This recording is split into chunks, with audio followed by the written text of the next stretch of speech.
to, I should start again.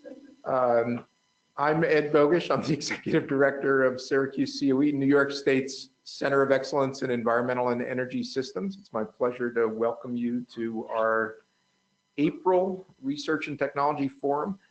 We've been doing research and technology forums. We were designated as a Center of Excellence in New York State in 2002. We opened this building in 2010. Before we opened the building, we were doing monthly forums in various locations in the community. And since 2010, we've been doing monthly forums here.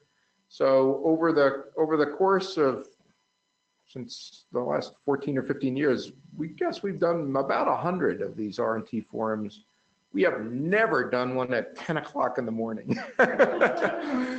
And we're thrilled to try this. And actually the energy in the room here, and we're gonna switch to 10 o'clock in the morning. It's a great vibe here in the room. And we have folks who are participating via webinar, and we welcome you all. At the outset, I acknowledge with respect the Onondaga Nation, firekeepers of the Haudenosaunee, the indigenous people on whose ancestral lands Syracuse University now stands. And I'm very pleased to introduce our two speakers who will give the R&T Forum, Professors Jane Reed and Christa Kelleher.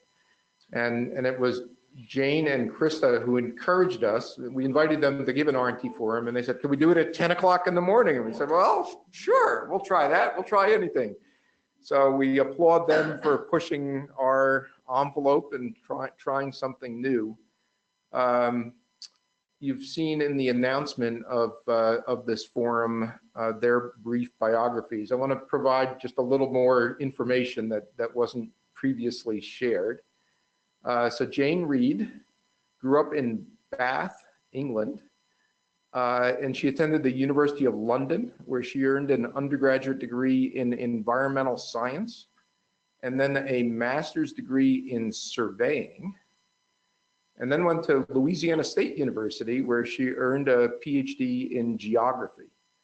And I just want to point out here that surveying is the deepest roots of civil engineering in the United States. In fact, the person who is regarded as being the founder of civil engineering, or the parent of civil engineering, is a person named Benjamin Wright, who was a surveyor for the Erie Canal. So the civil engineering in the United States was born by the action of a surveyor charting a canal across upstate New York, including 30 yards from where I'm standing. And then Jane joined the faculty at Syracuse University in the Department of Geography in 1999. Christa Kelleher was born and raised in Oregon, outside of Portland. And she couldn't find a liberal arts school that offered engineering in the Pacific Northwest, and she wound up at Lafayette College in Easton, Pennsylvania. And then where she studied civil engineering. Lafayette's a great place. I'm a graduate of Lehigh. We're arch rivals. And then Christa got her master's and PhD degrees from Penn State, all in civil engineering. And then she went as a postdoc to Duke, where she was in the Department of Earth Sciences. And then Syracuse University was looking for a faculty member right on the boundary between earth sciences and civil engineering. Christa was hired 3 years ago, 2016. And she's a hybrid faculty member in that she holds joint appointments in earth sciences and civil and environmental engineering at Syracuse. So Christa is like two people. We're very pleased at SyracuseCoE to support both Christa and Jane in their scholarship and their use of new unoccupied aerial systems. unstaffed aerial systems. We should think of names that are about remotely piloted aerospace systems, unwomaned aerospace systems. And without further ado, I'm very pleased to introduce Christa and Jane, who will present our first ever 10 a.m. Research and Technology Forum for SyracuseCoE. Christa and Jane.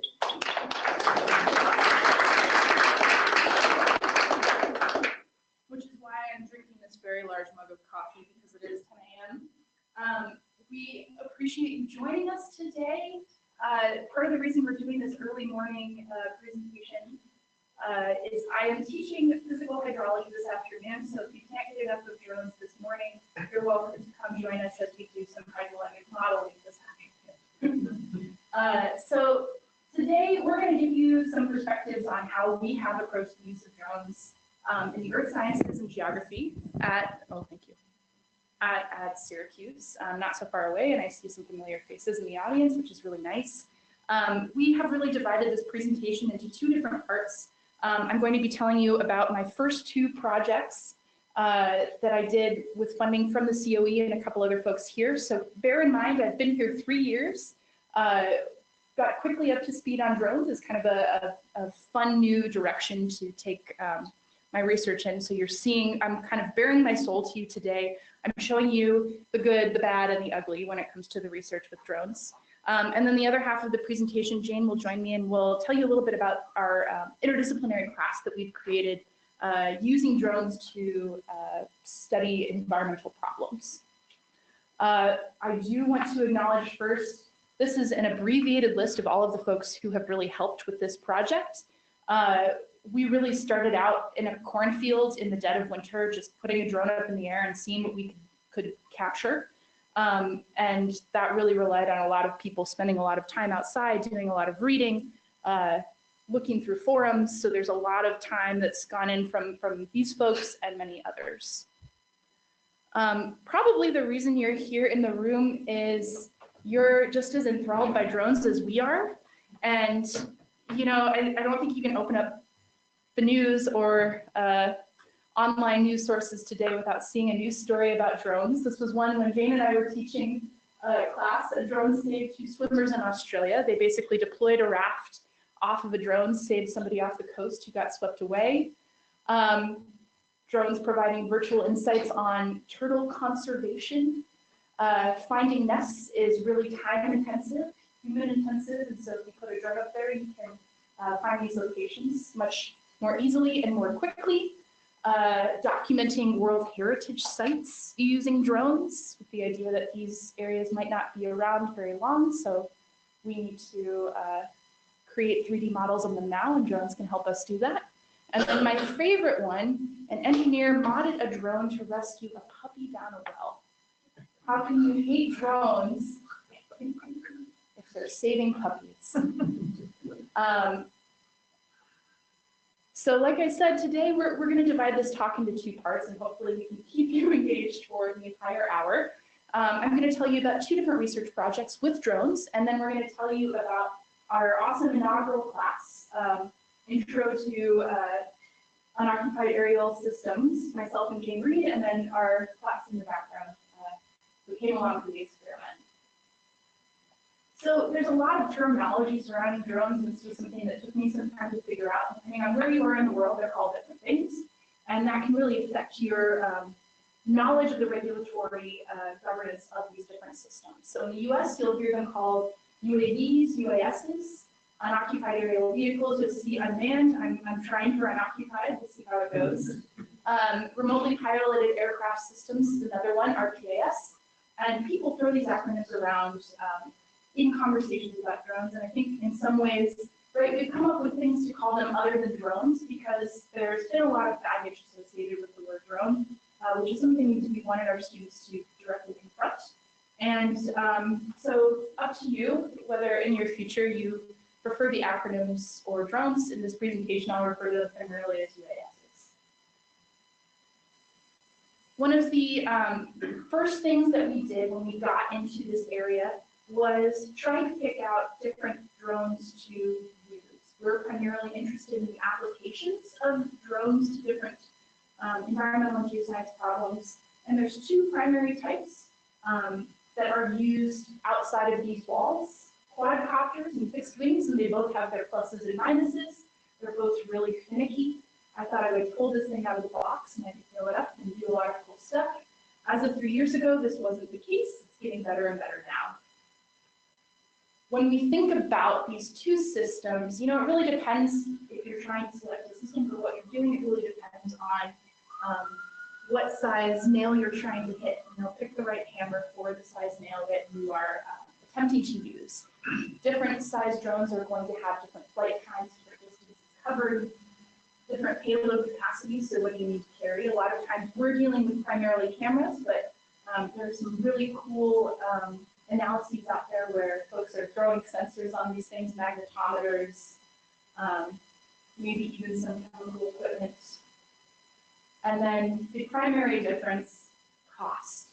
So today you can get a drone out of a box for about $600 to $800, and you can create 3D, 4D visual imagery. The major cost comes in with sensors. Of course, I would be remiss if I didn't at least talk about how we consider the regulatory framework surrounding the use of drones. Part 107 rule was enacted in August of 2016, and what this means for us as researchers is that we've chosen to really follow this by the book. So if I'm receiving any money as a researcher for using drones, I am adhering to this regulatory framework. This means no flying within 5 miles of the airport.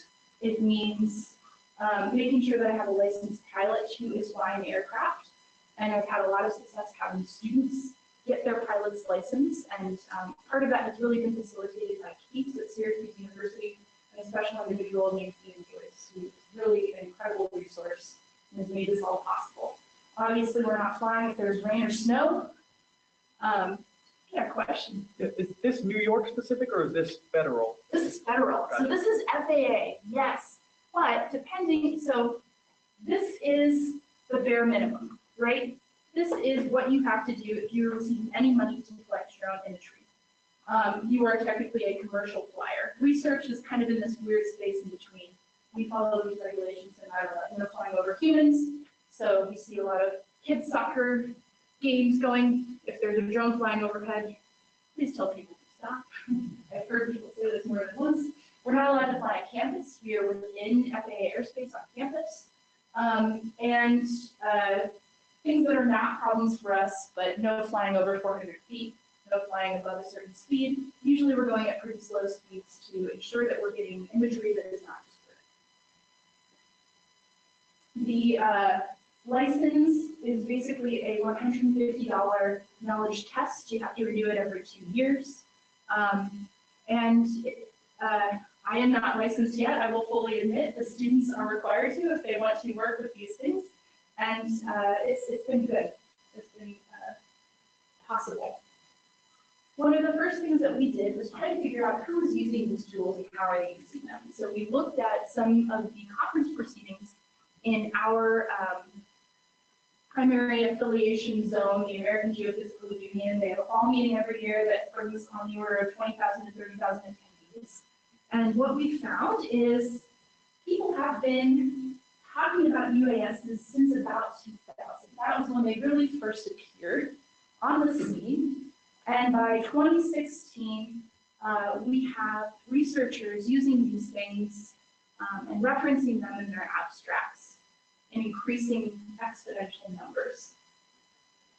The thing that I think really stuck with me, and this is, hang with me, this is a tree diagram. I enjoy complicated graphics, so we're going to build it up. But what this is showing you are different areas of HEU. We have folks in global environmental change, paleoceanography, ocean sciences, geophysics, hydrology, biogeochemistry. The whole point is a lot of times these folks don't talk.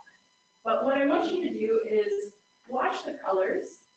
Each square, the size represents the number of abstracts submitted to a particular meeting, and then the smaller colors indicate different areas that have abstracts in those particular subdivisions. And what you'll see is that as we move up to that 2016 period, you could not tell me, maybe we see a little bit more in certain areas using UAS, but the bottom line is these are incredibly interdisciplinary tools. I'm working with folks in volcanology, working with folks from energy and sciences, hazards, atmospheric sciences, everybody is using these tools. The three common data collection schemes that I have primarily seen across the literature focus on three different types of setups. The one that I'm most interested in using most often is drones for imagery. So we can take visual or RGB, red, green, blue imagery, multispectral, thermal, and then there's also hyperspectral imagery, but this typically starts to exceed the money I'm able to spend on these types of endeavors. We see a lot of folks equipping drones with sensors that are not just taking imagery, but collecting some type of additional data. And the one that I think is potentially the most cool, and there's an application, I think a few folks at Syracuse who have worked on this, actually doing physical sample collection. So a place that's hard to reach, that maybe you want to take a water quality sample, or people have thrown these things up far into the atmosphere, drones can do that. One of the primary ways we see drones being used is to characterize topography or to create 3D models. And this is something I'm not going to talk as much about today. I'm happy to speak to you about at the end. But it's straightforward, it's easy, and the software out of the box basically lets you do this. Whether you're using drone imagery or even imagery from your phone. So we can use photogrammetry to transform these 3D pictures or 2D pictures into a 3D image. I'm showing you all of the places that the camera on the drone was in this first image. We create a 3D georeference point cloud, thousands of individual points that can be converted into an elevation data set. The really great thing about this is students or clients can interact with these 3D graphics. They can turn them, twist them, zoom in, zoom out. And so it's not only seeing something as a static 2D image, it's really a 3D interactive data set that you're able to use. This is an exercise that a couple of students in my physical hydrology class produced. They wanted to create an interactive exercise in class using photogrammetry, and this is a local free infrastructure in the Syracuse community. They did this with their cell phones. One of the ways that we see drones being particularly useful in the earth sciences and the environmental sciences is using them to access hazardous or inaccessible areas. The volcanology community has really taken drones and drone use to, pardon the pun, new heights. Right, they can put these drones over volcanoes, sample gases coming off of them, and this was a really neat study where the information that they sensed was meant to be used to predict future volcanic eruptions. Really cool example out of folks in Iowa, Nebraska. They created this drone that can take water samples, and it's actually sounds relatively simple. It's a more complicated problem when you think about the fact that you want to be able to take multiple water samples. You need to be able to flush the equipment on the drone, and they were able to do this and have this thing basically sit in pretty high winds and collect data from the middle of the lake. This is work done by Christa in Earth Sciences. He does a lot of work with sedimentary and stratigraphy. He teaches a class on this, and he has students go out to quarries, but it's hard for them to see the rock faces that are up pretty high. So he uses drones to basically image the size of these quarries and bring this data back into the classroom so that students can delineate those different rock faces. And then one of the things that I think is particularly exciting in hydrology, we're interested in hot spots and hot moments, things that might only occur for a few fractions of a second or over a relatively small space, small area. One example is mapping the intermittent or ephemeral stream network. There's some folks out of Canada that are doing a lot of good work in this area, where they're basically combining satellite data and drone imagery to detect where streams are flowing and the extent of the stream network. Where does the stream start is actually a complicated question, and drones can help us get at that. So what I'm going to do today is show you some of the work that I've done. Both of the examples are along Onondaga Creek. What I've focused on in the past year and a half is really proof of concept examples that will allow us to do something bigger and be relevant to some of the local water quality issues that we have in Syracuse. So my interest is really this interface between hydrologic processes and water quality. And the two examples that I'm going to tell you about deal with turbidity and stream temperature. But first, I do want to give a quick nod to photogrammetry. This is something that we're using for a project out in Wyoming, where we're studying what are called beaver mimicry structures or beaver dam analogs.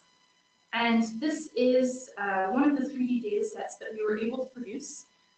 People are installing these fake beaver dams, and they want to know how that changes erosion and deposition patterns.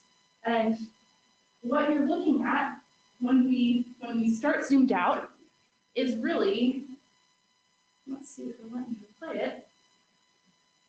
It looks like you're looking at a photo, more or less, but what you're looking at is basically a point cloud.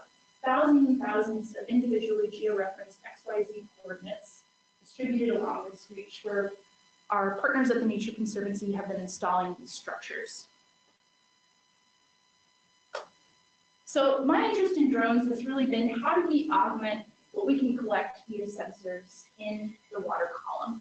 So you think of a sensor as providing local measurement at a particular point in space through time. And this is the way that hydrology biogeochemistry has really focused a lot of their research, right? Is what can we see through time, and then try to put a bunch of things out in space, but that requires a lot of requires accessibility. It requires a lot of on-the-ground installation. Sensors wash out.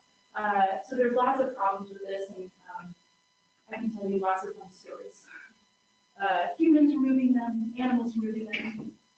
But when I heard about drones, the reason that I got so invested in this technology is the idea that you can collect a snapshot of water quality through space. And perhaps that tells us different information, but complementary information that can be combined with our sensor measurements through time. So the two examples are proof of concepts. We're going to focus on stream temperature with thermal infrared imagery and turbidity with multispectral imagery. So you're looking right here at Onondaga Creek.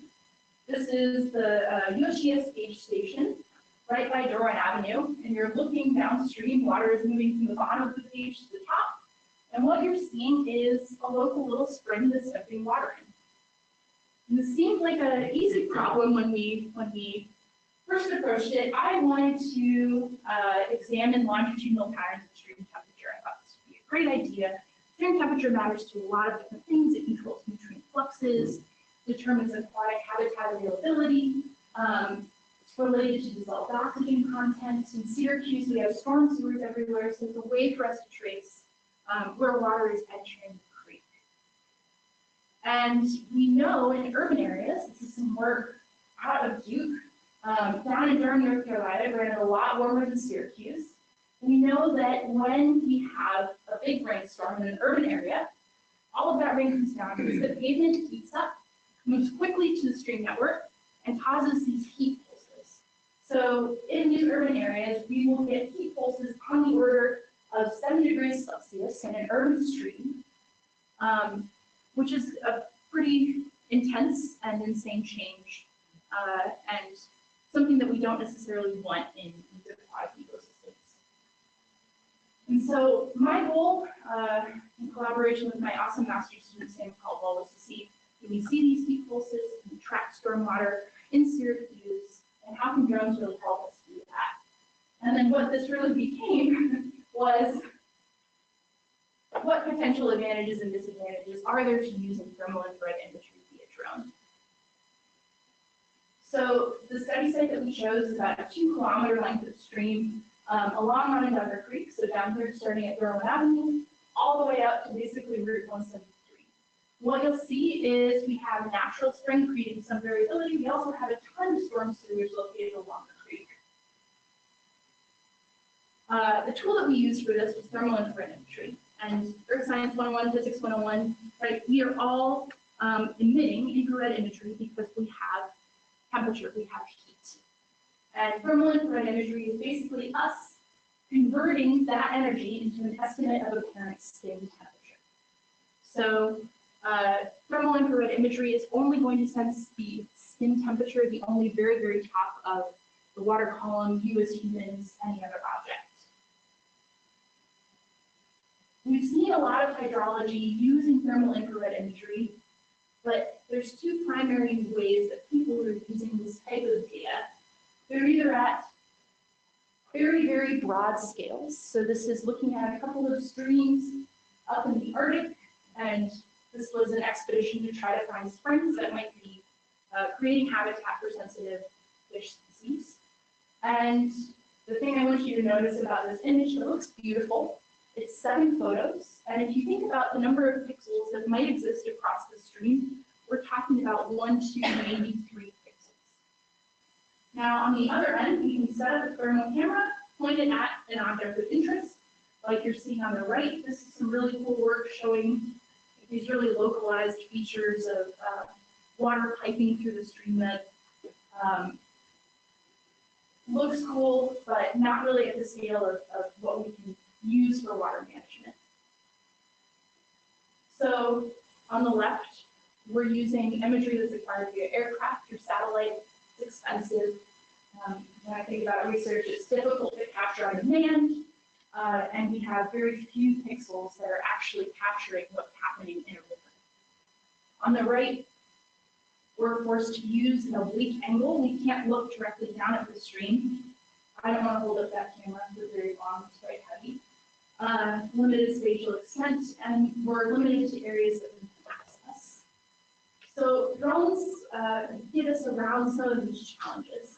We have thousands of pixels across the channel. We can basically maintain an angle to the feature being imaged that limits distortion and limits the effect of that oblique angle that we would get from a typical camera. And we're talking about a really good footprint in terms of our pixels. We need a lot of information really quickly. But you know it's called the good, the bad, and the ugly, so there's going to be some challenges. So we went out and we did 3 different flights. Our flights were about 10 minutes long. It took us probably 3 hours to do an entire data collection scheme, get the drone set up in the air, take the data, bring it down, all for about 20 minutes, or for about 20 minutes of flight time. We use pre-programmed missions. The goal is to ensure overlap and collect this data. We were at about 220 feet above the ground, and we would collect about 150 photos per flight. We were using this really cool camera, the Zenmuse XT radiometric thermal camera. It's a collaboration between FLIR, which is kind of the folks in thermal infrared imagery producing all of the really awesome tools and cameras. There's a collaboration between them and DJI, which is of course one of the drone leaders when it comes to producing off-the-shelf technology. And we also threw in a couple of stream temperature sensors in the creek so that we would know what true temperature was in those areas. So those areas where we collected observations are shown with little red circles at the start and the end, and compared to our temperature measurements in the drone. So SUAS imagery, we have to correct. There's still a little bit of atmospheric degradation that happens because we are above the image, or because we are above the object we are imaging. So we apply atmospheric corrections for our height above the object. We use a emissivity for water. We use relative humidity, air temperature, and these modify those sense temperatures in small ways. And then we stitch them together either using a software or by hand, and they give us beautiful pictures of stream temperature. So what I'm showing you here is one particularly effective stormwater input You can see the baseball field over here. Here's our one little stormwater input, and it's affecting stream temperature upwards of 150 meters downstream. So quite a bit of work. The thing that surprised us, that water is really cold, really, really, really cold. Maybe not so surprising now that I've lived in Syracuse for 3 years. So cool to see. The bad news, it is horrible at accurate absolute temperatures. The thermal infrared imagery, when we compared it, our TIR temperature to what we actually measured, our in situ temperatures, we would get 6 degrees difference in some places. And I'll show you some of our bad results as well. So these are just the places where we were measuring stream temperature with these very big differences. And we thought, is this something to do with our sensor? Did we do something wrong? Is this a problem? And the good news is this actually led to a collaboration because we weren't the only people having this problem. What we instead did, and what my graduate student Sam did, was he took lemons and he made lemonade. So he turned that really bad measurement of absolute temperature into a measurement of variability. He took the standard deviation across the stream channel at multiple places downstream, and what we found was that standard deviation contained a lot of information.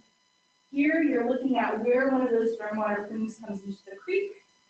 We get, of course, more variability when we're close to one of those areas where we have water coming in. We have, the creek temperature that isn't changing very much, the stormwater temperature that's coming in. And what this allowed us to do was basically estimate the length of those plumes, and he used that information in a stream temperature model to talk about how we can improve calibration of stream temperature models, not just using observations at 2 discrete points, but instead using information about what's happening between those 2 points.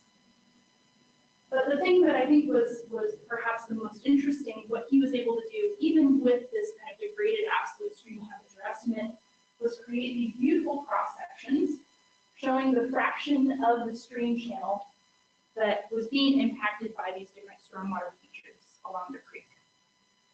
So what I'm showing you here is the spring on the top, the stormwater input on the bottom, and then of course how this apparent temperature impact changes with time.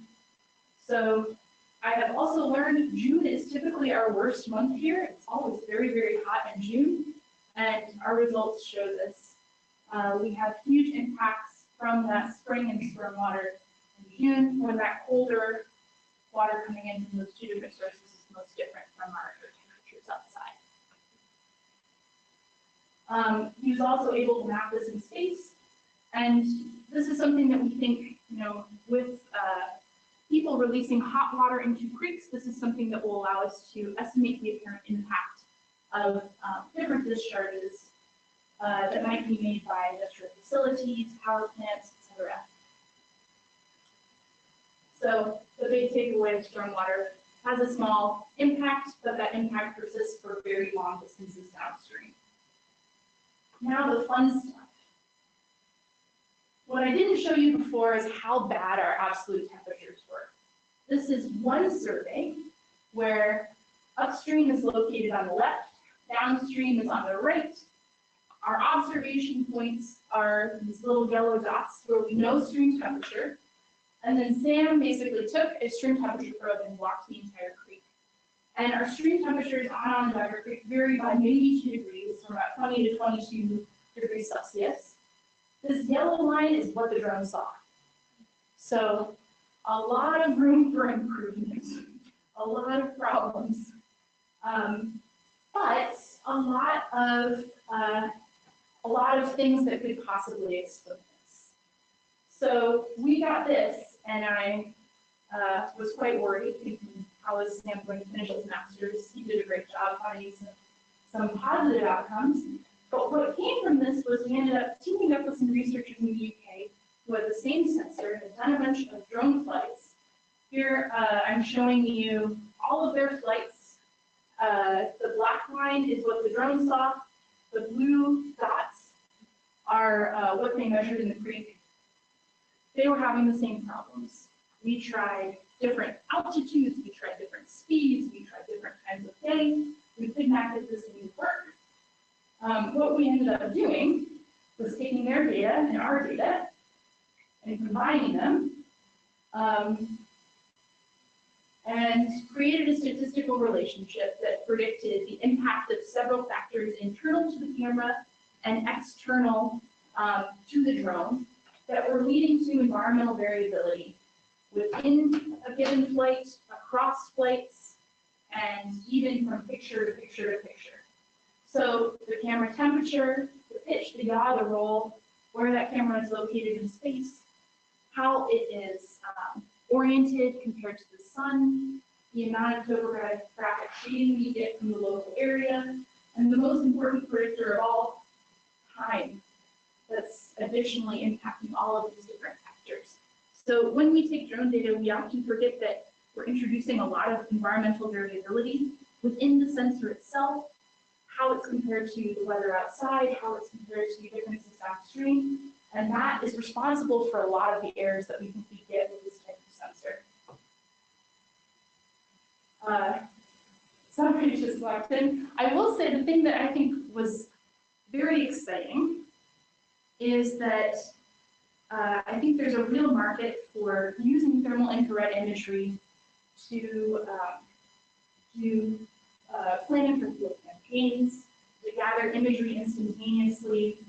What you're seeing on the right is the RGB imagery, and on the left is the thermal imagery, and different features really pop out. So if you really don't need absolute temperatures of an object, you just need relative information, thermal infrared imagery is incredible. It shows you all of these differences, and you're able to collect this information incredibly rapidly. We found it great for accessing difficult to reach areas, places that we couldn't get on foot. It worked really well. Now, the other thing that we also attempted and turned out pretty exciting was collecting SUAS imagery to assess turbidity. Onondaga Creek. How many of you know what the turbidity is on Onondaga Creek? High, low? That thing is like chocolate milk. Yes. Which was great, except for we ended up in a period of time without much rain and snow. That led to other problems. But turbidity is basically our index of water clarity, right? We use this as one of the most widely measured indicators of water quality around the world. Low turbidity expressed in MTUs, clear water, high turbidity, very cloudy water. And the reason that we're interested in turbidity, especially in Onondaga Creek, is that sediment is going to carry certain pollutants with it, but in a lot of different places, right, it's going to affect ecosystem productivity, it's going to affect the health of aquatic species, level of dissolved oxygen, stream temperature. Also relevant for our water system, the cost of water treatment, or alternatively, something that's important if you have an unfiltered water system. We want to know how much turbidity is happening in these different places. So when we think about high turbidity levels and why they occur, they're either created by intense weather events. We had a 4th of July storm a while ago, and you can see the turbidity plume in Skaneateles Lake from satellite imagery. They are also created by humans. And we want to understand where we have high turbidity and how does it vary through space and time.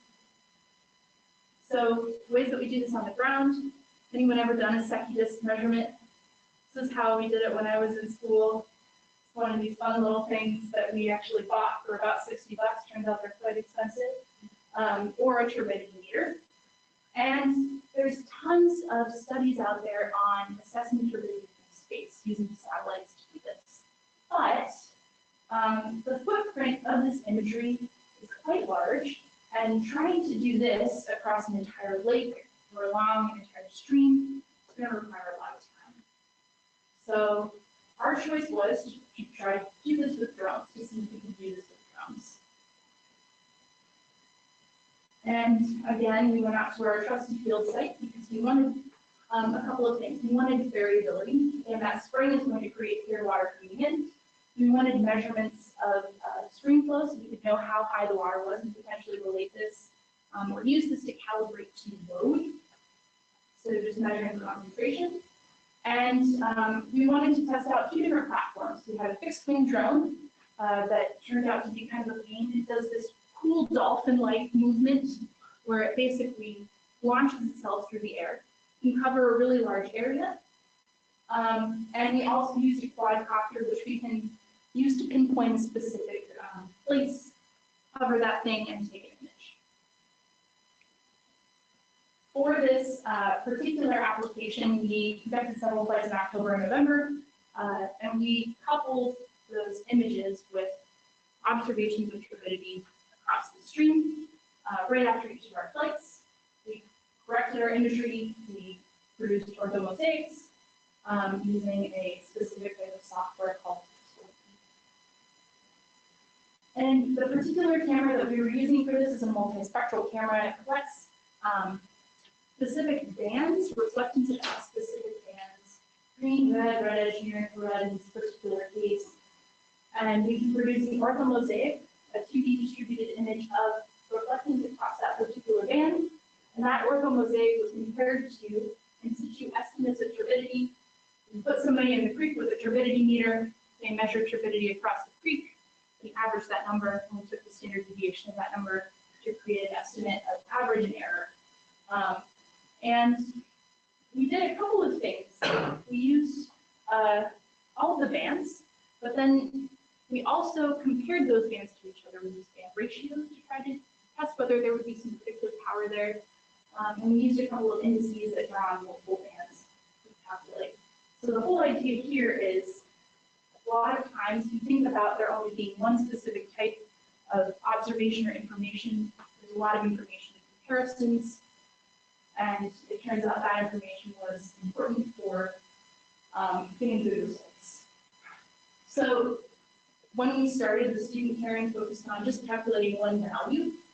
And when we went back and redid her work, what we did instead was calculate 12 different values, and we tested their predictable power when it came to our observed turbidity, which is on the x-axis, versus what the drone sees on the y-axis. And I'm summarizing a linear and nonlinear strength of the relationship there. In blue, what you're looking at is that spring where we have very, very clear water, and this is the creek. Each one of those points represents a mean and standard deviation assessed in situ and assessed from our imagery, just to give you some idea of how much confidence we have in our results. And what we found is that the hardest thing for us to fit into this puzzle was that very, very clear water. And so main channel transect in black, our spring in blue, and we could get really good relationships for the turbidity in the creek, but when it came to trying to incorporate that clear water into our statistical relationships, we found it was pretty hard to do and only possible with one particular band, searching across all of the band ratios, band indices, and multispectral indices. The other thing we found was when we don't get a lot of rain in Syracuse, Onondaga Creek turbidity is not very high. This was a problem. We wanted to have a range of turbidity observations. When we've gone out and done some test flights earlier that summer, we got intense ranges from 0 to 500 NTUs, but we couldn't get anything above like 50 when we went out there in the fall. And so what we did instead, you're looking at 2 people in the creek, and this is what we call induced turbidity. It's a scientific term for 2 people standing there and kicking up sediment while trying to hold a turbidity meter in front of them and take measurements. So the only way that we found we could capture that specific event was with our quadcopter camera, but because we were only taking an image, we couldn't geoprocess that image. We ended up having to kind of put it in by hand into the software, meaning that it's not very accurate or precise. And so what we did instead was took that imagery that we collected from our camera, our induced turbidity experiments, and try to find an index, a band, something that would let us distinguish our clear water plume from our induced turbidity experiment. And that looks pretty good, but we want this to be high and this to be low, or this to be low and this to be high, given that that plume coming off of that spring is very clear, it's 0 NTUs. What we found is we couldn't do it. You can barely see the plume here. It starts to show up as we use different bands, but as that plume pops out, our clear water zone goes away. So this is another thing that the remote sensing literature has started to, they talk about, is the idea that you need an adaptive calibration algorithm if you're going to come up with a relationship between in situ turbidity and some sort of remotely sensed imagery. You don't have a single band or a single source of information that can give you everything. And so our hope is to turn this information into some sort of calibration curve where you go out, take an image of a creek, and estimate the amount of turbidity in that creek. But this is going to require a more complicated mathematical relationship that's able to adaptively change. So the things that I've observed in the last year and a half before I have Jane join for us to talk about our class is that there's a lot of folks that are using drones out there, but there are several challenges. The devil is truly in the details. What I'm basically skimming over is the amount of time and energy and effort it took to turn this data into scientific products that we trust and that we can publish. There's a lot of messed up flights, bad information that I'm not showing you. There's a lot of corrections that go into it. There's lots of different software to learn. And getting reliable imagery is very challenging, I have found, but it's really exciting when it works.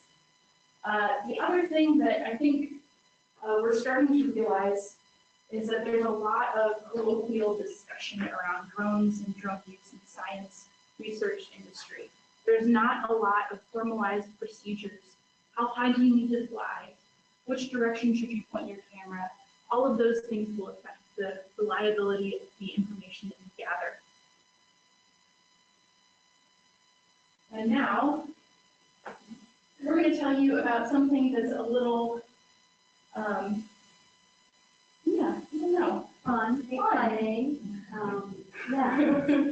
It's something that sort of spreads across the whole university in a really way, Yeah.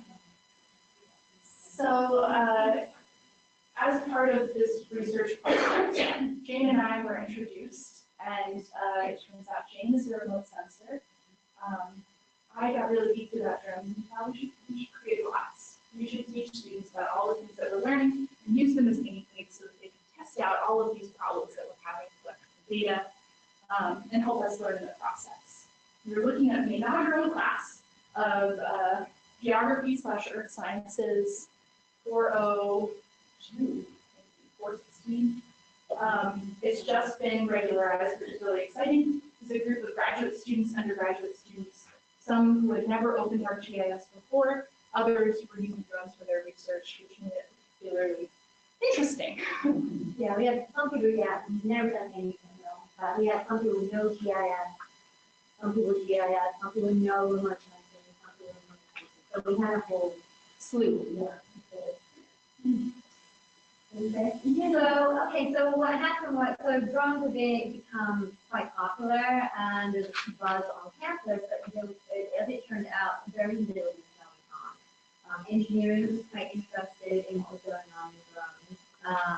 Then I discovered that Christa was here, and I traditionally teach GIS, with GIS and remote sensing. So UAVs are just a different vehicle for remote sensors. So it sort of falls under our purview too. So people started talking about it, and we realized that there's no class. So we decided to put a class together, Christa and I got together. We had a lot of support from our chairs, which enabled it to happen quite quickly. And we also have money from a grant through the engineering college. And so we put on this course, and it's an upper level undergraduate graduate course.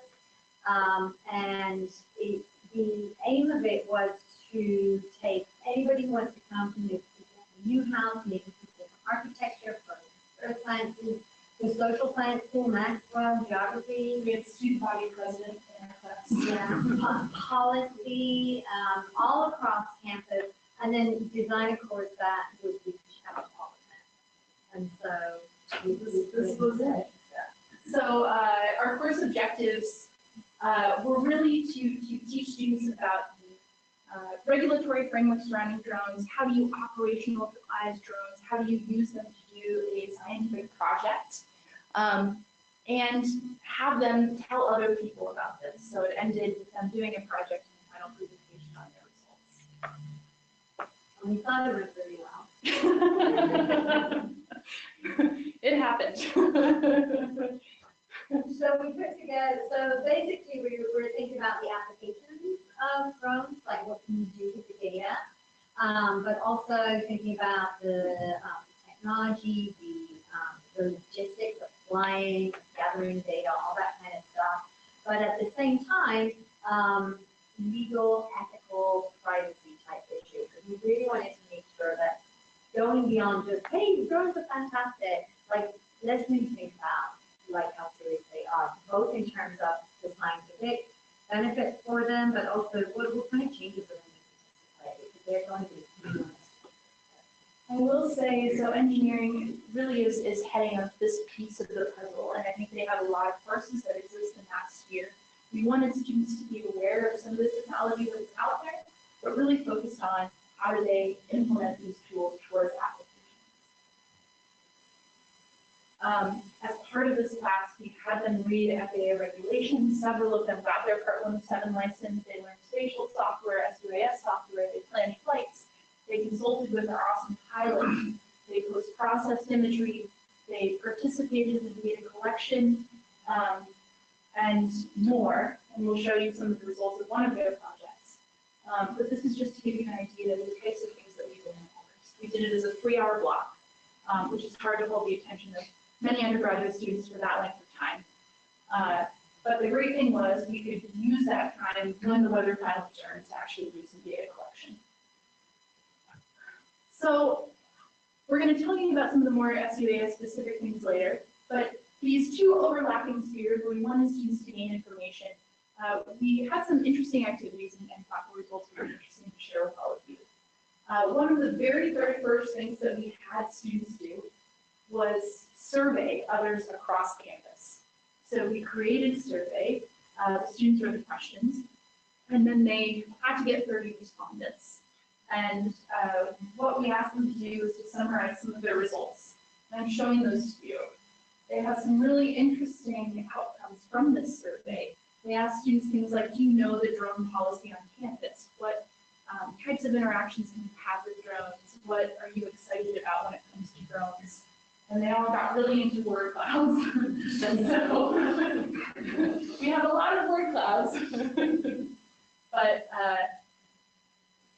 some of the students went a little more controversial, which I thought was pretty entertaining. Drones threat to humanity. Spying came up a lot. So it was also interesting to see like what students know about drones on campus. Right, yeah. I mean, I think a lot of them go out and just the fact that there is regulation that you're actually not allowed to fly on campus, very easy to do that. But I think, yeah, it was good to realize that people have these sort of safety type issues surrounding them as well as ethical issues, but people are aware. I'm using who would like to visit my research, so they're doing some of the advertising for us, and then they're really telling them, are you aware of the campus drone policy? And across the board, very few students were aware of this, and some students popping up drones on campus all the time, which is not great. One of the other things that we asked students to do was to engage in a debate. We picked a couple of controversial topics and had the students engage with each other in like yeah, back and forth, more or less style, and the students voted on who did the best job at the end. But it was interesting to have them draw on some of the social science and policy research out there on how much regulation should there be, should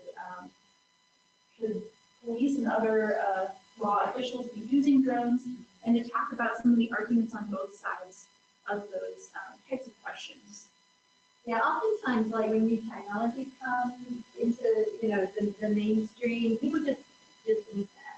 And there's something about drones, I mean, they really can get everywhere and we gather permanent data and very time sensitive data. And so they're almost sort of the worst kind of technology that can get out there unless you can use it responsibly. And so what we were trying to do with all of these exercises was just really get them to realize how to be responsible. Yeah, they did, and they did a good job. They rose to the challenge. I think in a lot of ways. One of the, I think, best parts of the course is that we have a lot of expertise on campus, and as part of some funding from Growth and Sensors folks in the law school, we're very engaged in creating some classroom materials related to kind of the legality and the ethics of drones. So we had Dr. Kelleher come over, and she gave the students some readings to do, and then she gave them a lecture and really posed a couple of controversial and difficult to answer questions. Yeah. And the students were, I think, quite engaged in this entire process. And she has some really great insights, I think, related to. Yeah. Well, and I think what's also interesting about it is that the law is still trying to catch up with what's going on. And you've got different jurisdictions in charge of things, like SAA is in charge of the air, and the police are in charge of what's going on the ground. So the law is desperately trying to figure out how to put out all action. If somebody's doing something like that wrong, it's complex. One of the things that she brought up is that a lot of different organizations have codes of ethics related to drone use. So one of the things that we wish we would have done with the students is have them write a code of ethics, but I think that will be kind of our next activity in the next iteration of this class. Now, we also wanted to engage students in kind of the technology portion of this, and this involved the COE. We had the opportunity to come here and visit one of the labs on campus, Simon's lab, and the students met us in the lobby, and you can see it was winter based on all of the light outside. And gave us a really great introduction to some of the work that they do, and also let us fly in their cage. So they really talked to the students about some of the rules that they follow, and then we kind of turned them loose, let them go wild, and ended up with a lot of that. There's some tiny drones out there, some bigger drones, and they all had the chance to do some flying, and I think this was probably the most fun day. They had a lot of fun, they did. And this is really the only opportunity they had to just let loose and fly. Because you just can't have a bunch of students out there randomly flying drones. You can see the cage right in front of Sarah here. Yeah, so it's a great resource. So Shannon loved it. Oh, yeah. Then we got some little drone kits, because we actually wanted the students to actually understand that, they are propellers, and that they have to be a power source. And that, then there's a sensor that has to be carried. And so we had these little drone kits, and we had them build them, actually in our seminar room. Yeah, they had a really fun time building these drones. They did a little bit of flying. They did a little bit. I probably shouldn't say this. Didn't go down it. They did a little bit of flying. What we should admit is it's funny. So they're all the same brand, and everybody had their controllers. But the first person who thought they were ready with their pre-prepared drone spent everybody's drone.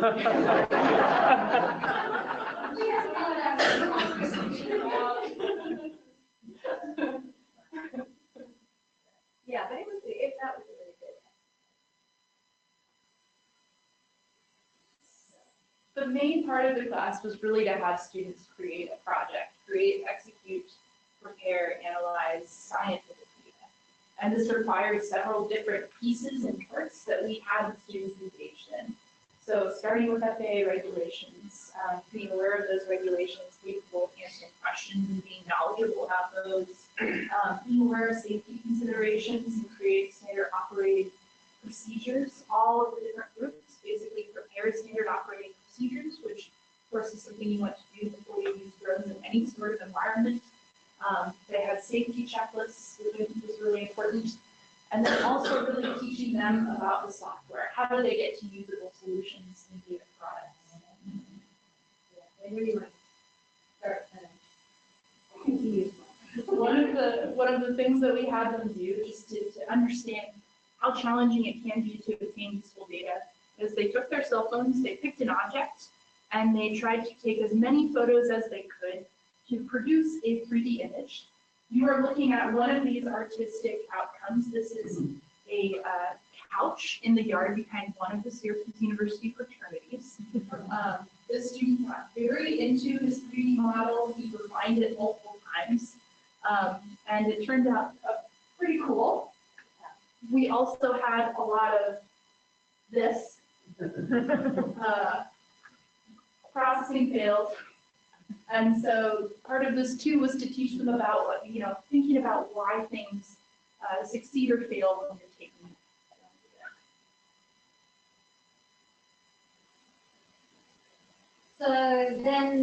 So we put the students in groups, or they put themselves in groups, and they had to actually implement their project. So they after practicing a little bit with their artistic object, they then had to develop research questions and plan the entire research project for the students again. And we mixed up for undergrads and grads, and we tried to encourage them to make sure they had different skill sets. So somebody can do GIS, somebody can do maybe a phone support, somebody can do software, like that.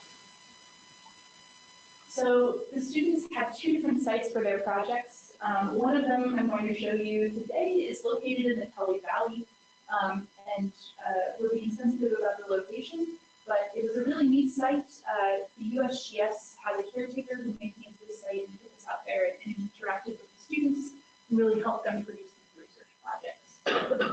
It's a pretty cool area, in part because what you're looking at is a zone of subsidence. You can basically see it forming over here on the edge. This is one of the goals for one of the student projects, is to characterize this sort of subsidence. So they planned their flights. They had to go out and find existing data, satellite imagery, Created a standard operating procedure, and then we had an awesome drone pilot. One of our helpers was in the room and we're embedded in him, but the person who came out with us was Jacqueline Corbett, who's a technician and drone pilot in earth sciences. She came and met with all of the students, consulted with each of the teams first, and they agreed on plans, who would be in charge of different pieces and flight, and it was really successful. So they were all involved. When she was flying, she was showing them what was going on, showing what was on the monitor. They had done the pre-planning, so she was doing basically what she was saying. We're also embedded to build Rappel. We took us out there and really took the students on a tour of the site, talked to them about some of the research and work that had gone on at this site in the past. The students helped set up the drone.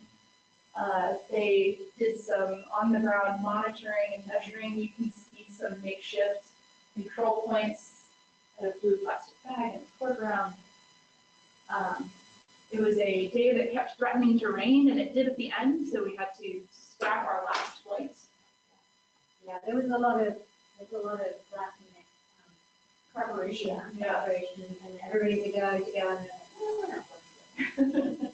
But they still ended up with a lot of useful data, and some of the things that they were able to produce as part of this project. This is a view of this site where we have some intensive subsidence, and the 3D model they were able to produce of this site, and video to really show it off. He didn't want to bring out the surveying equipment, so now I know that Jane has a background in this. Maybe we'll do it next time. So they created some markers. We really encouraged kind of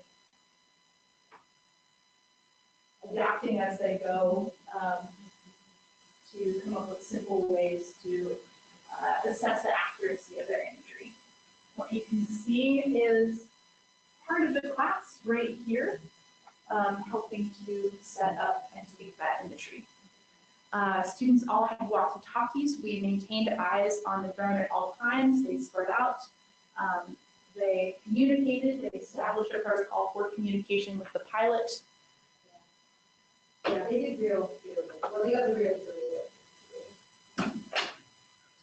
And they were learning sort of the things that you go wrong. I think you have to think about these and learn. You have to think about all of it. They even they got to the point of even criticizing some of our work. What you're looking at is their planned flight on the right, and our first test flight, 2016. I was here for about 3 months and we went out. This was where we started on the left. And so they intimated that they would have had better results if I would have known what I was doing in my first test.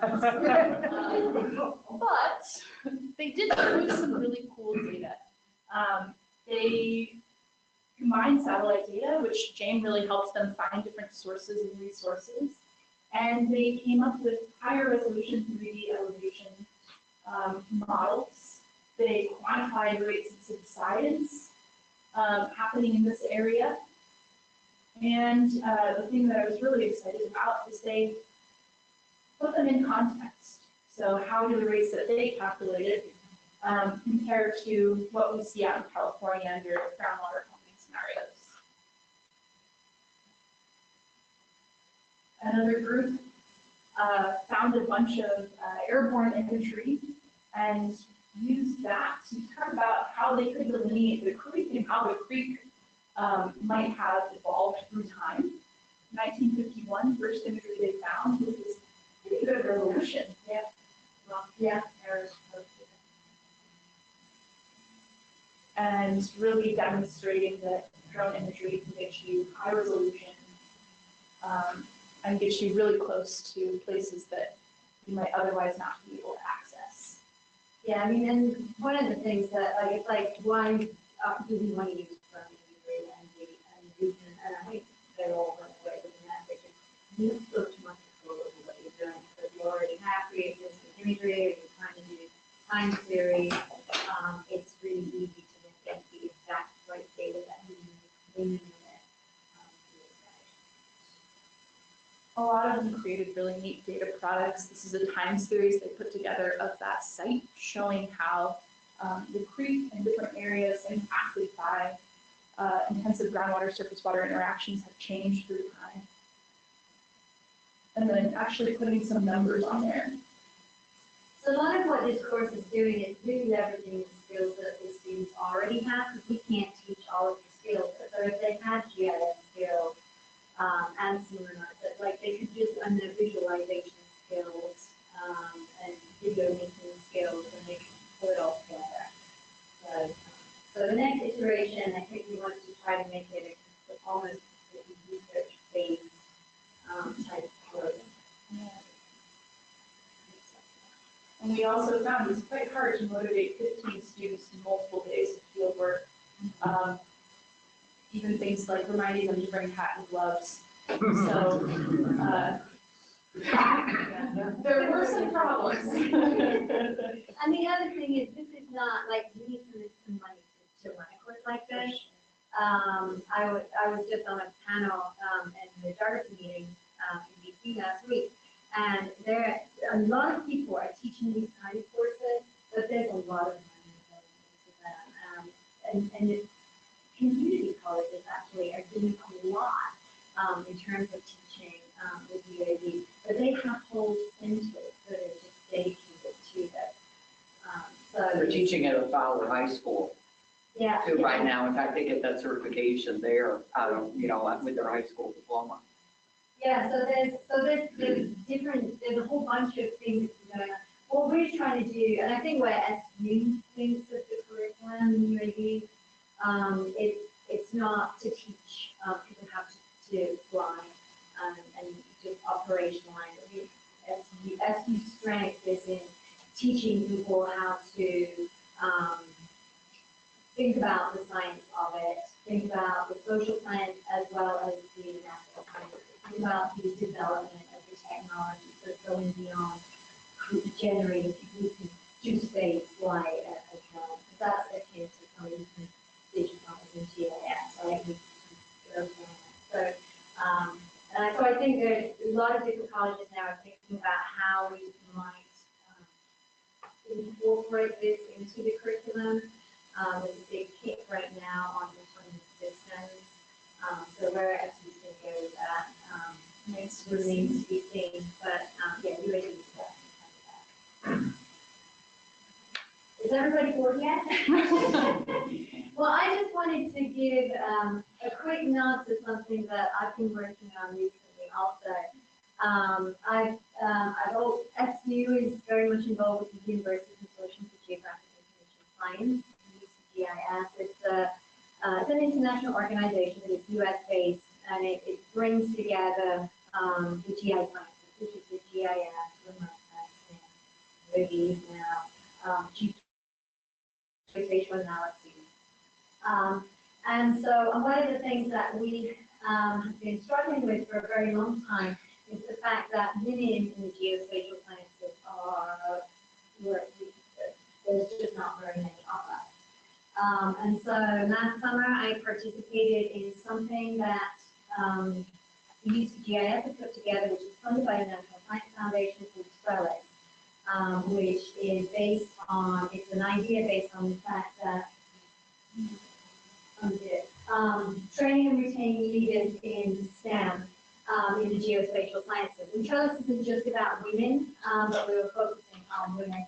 And the idea is that people don't have to do that standard, go to grad school, do a postdoc, become an assistant professor, move up through. There aren't these straight lines where people are supposed to sort of follow through a pathway in their career.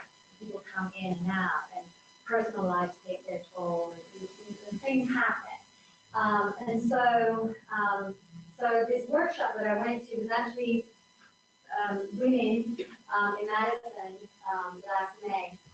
And as a result of that, and what we were dealing with are things like communication language, work-life integration, obstacles, mentoring and coaching, career trajectory. And what I've then been able to do is get some money to follow on with these workshops. So I'm working with Justine Bassett at Pennsylvania State University. We've already run one workshop at Penn State in November, and we were about to run another one this May. And it is aimed at women at any career stage, so graduate students, early career faculty, mid-career faculty, and also staff. It doesn't have to be faculty members, but it's in an academic setting. And so I just wanted to put in a plug for this and say if anybody knows of any women that might be interested in participating, it's a 1.5-day workshop. We do have funding if people have to travel. But what we're trying to do is set up sort of a regional network of women where women can talk to other women about different things that are happening in their careers. And one thing that we're realizing is that at SU, we have people who work in the geospatial sciences, like Christa in earth sciences, and I'm in geography, and there's a few people in biology, and people tend to be sort of spread apart, and so they're not talking about what they're doing. So this network is designed to sort of bring together women who can talk about all the things about it. And with that, we are happy to take questions, have a discussion, whatever you folks are interested in. Thank you. On your last slide there, I've got other questions I can ask you, but based upon what you just were talking about, your last slide showed that Penn State has a GIS users group across the campus, And there used to be one at SU with ESF when I was working for SU in the 80s. Is it involving ESF? Because the ESF one has their own, but they really haven't been meeting very regularly, is my understanding. Where does that stand, and what opportunities are there for people like in this room to be part of that? There still is our mapping science group, and that is ESF and SU that do it's a listserv that brings everybody together. And yes, ESF are invited to the workshops as well. And do you do sessions, like talks and things on campus that people can go to? Because it seems like not everybody's aware of that or familiar with it. Just from what I'm hearing. There is not an entity that is actively putting on seminars or anything like that specifically between universities. Different departments will put on talks, and then they will be advertised for that. And I want to thank Christa and Jane for your presentation and invite folks who are participating via the webinar. If you type questions in the chat box, we'll bring them into the room. So any questions from the web yet? Yeah. Okay. Any other questions in the room?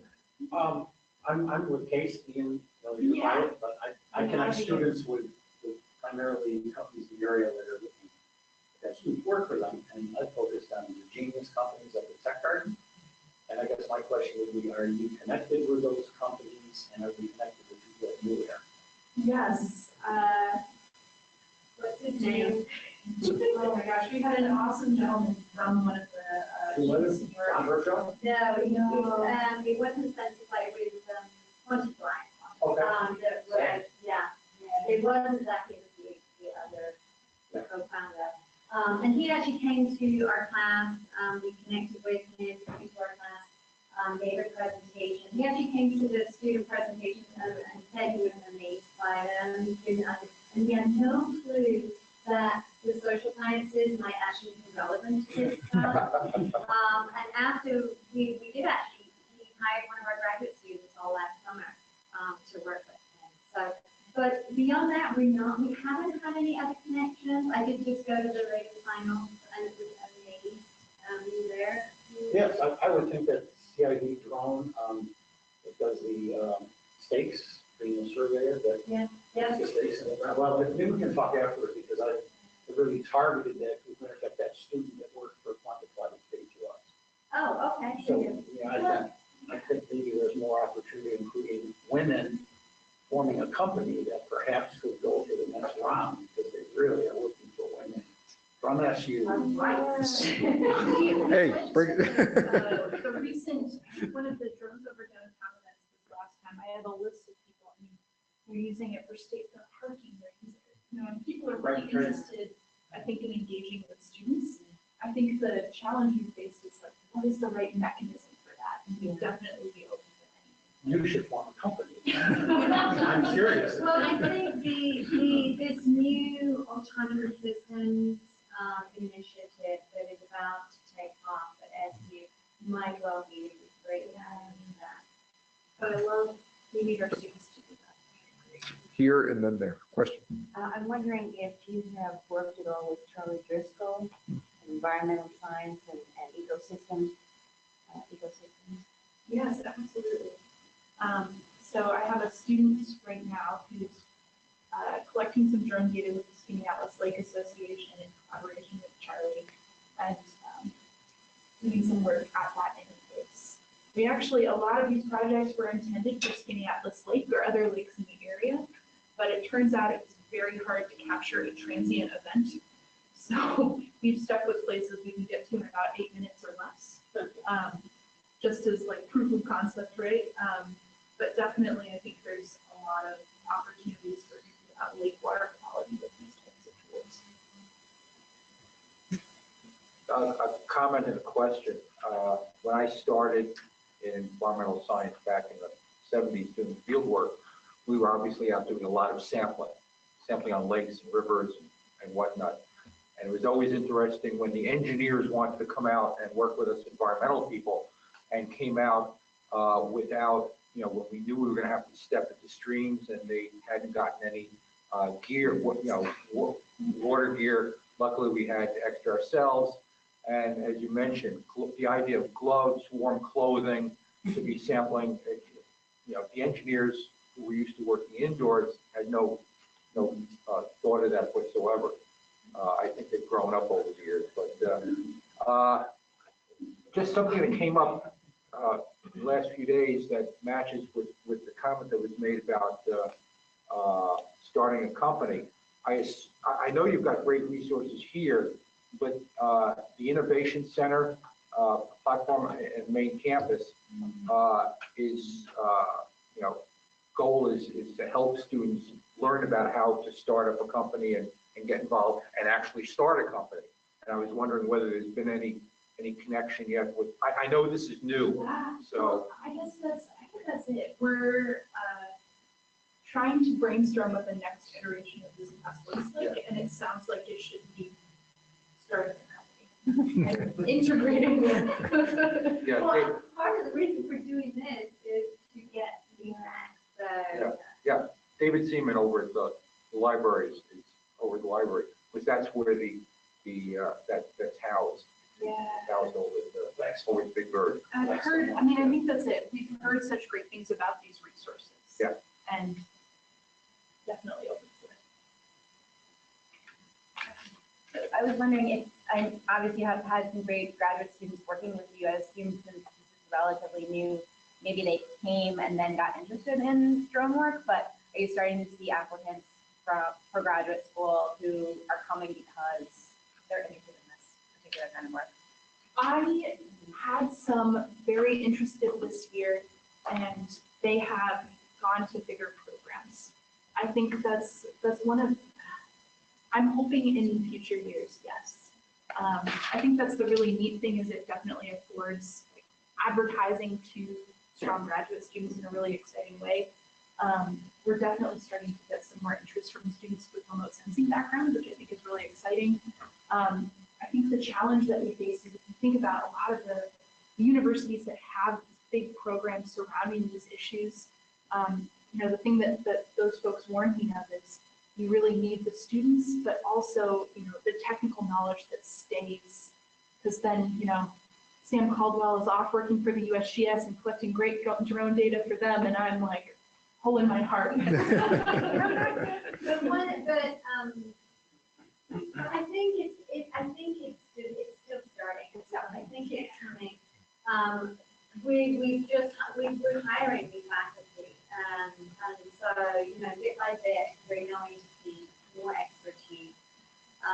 And then the growth corridor that we've got here in this region, I think is going to just really be a big push. And one of the things we're also interested in taking these workshops and trying to bring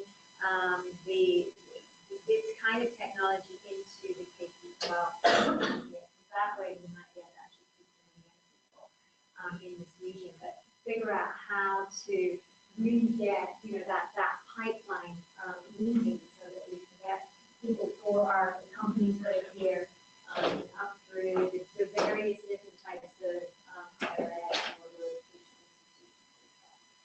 and Another question here. Yeah, wonderful presentation. Thank you. It's fantastic. I was kind of sitting here thinking about the big picture of everything that you just talked about the last hour. And there's a lot of enthusiasm for getting drones up into the air and teaching students how to fly. But it seems to me, and so that you were talking about this, that there's a second stage here of what students actually need to know and what we should be teaching them. And if you have thoughts about that beyond just getting stuff up.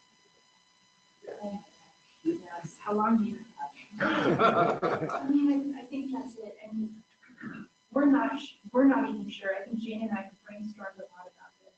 And how do you bring the public in if you're collecting along the local creek? How do you alert people to some of these issues? How do you make students aware of the implications of what they're doing? And I think that will be a huge piece in future iterations of this course, or any sort of course that involves this type of technology.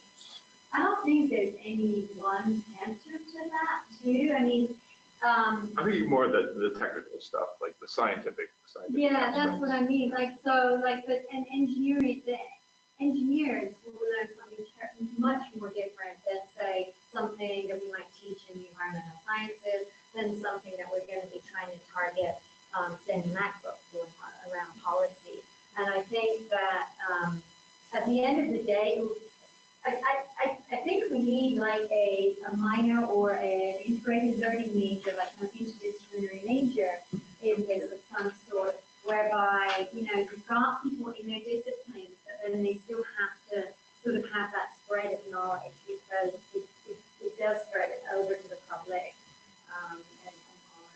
So, yeah, it's Problem solving skills. And That was the thing. yeah, or it's data now, big data, Image processing. image processing, spatial data analysis, it's a ton of stuff. So are you training people to operationalize, or are you training people to deal with the data? I think that to me is sort of the big division in terms of the planning process. So with that in mind, what have you taken away, or have you done evaluations of the course to find out, you know, more in terms of all the other geotechnologies, you know, whether it be GIS, because I can see on the GIS side for presenting the data, they're going to need to know things like Mark Monmouth, your teachers, and others from campus, you know, in terms of presenting the results, you know, in a cartographically appropriate way, so that they can interface with the public in today's world. So what have you taken away from this experience and others nationally, since you're involved with Penn State and others,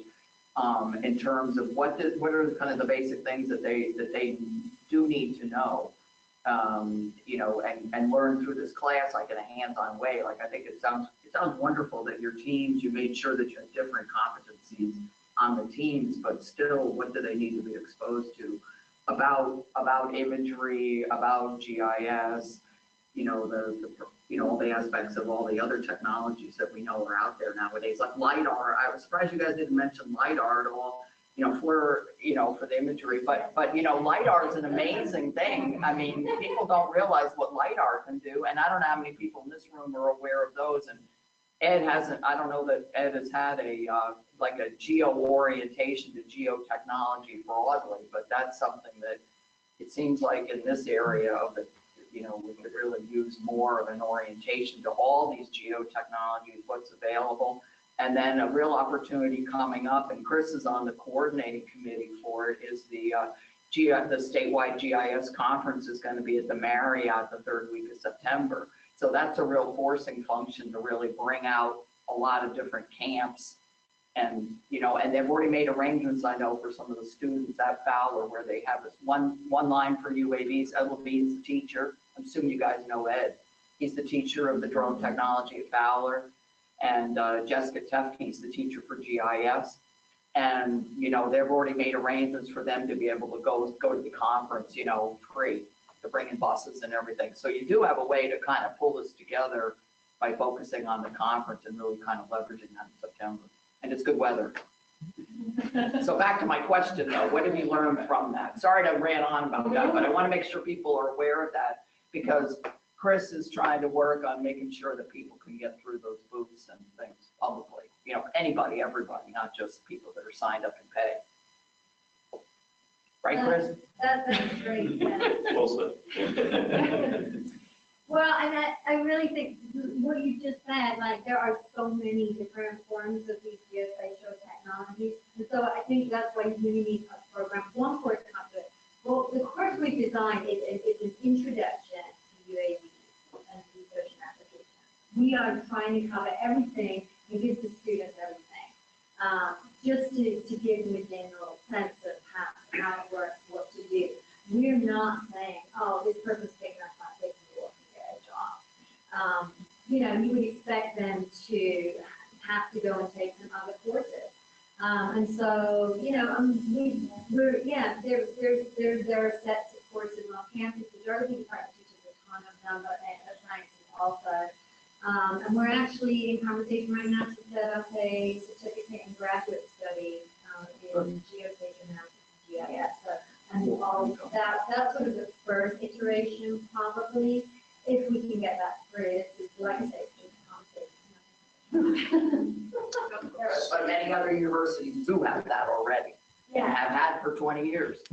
So I'm going to call us to a close. If you haven't done this before, we have refreshments outside, and I'm going to encourage you to come and join Christa and Jane. And I invite you to join me in thanking them.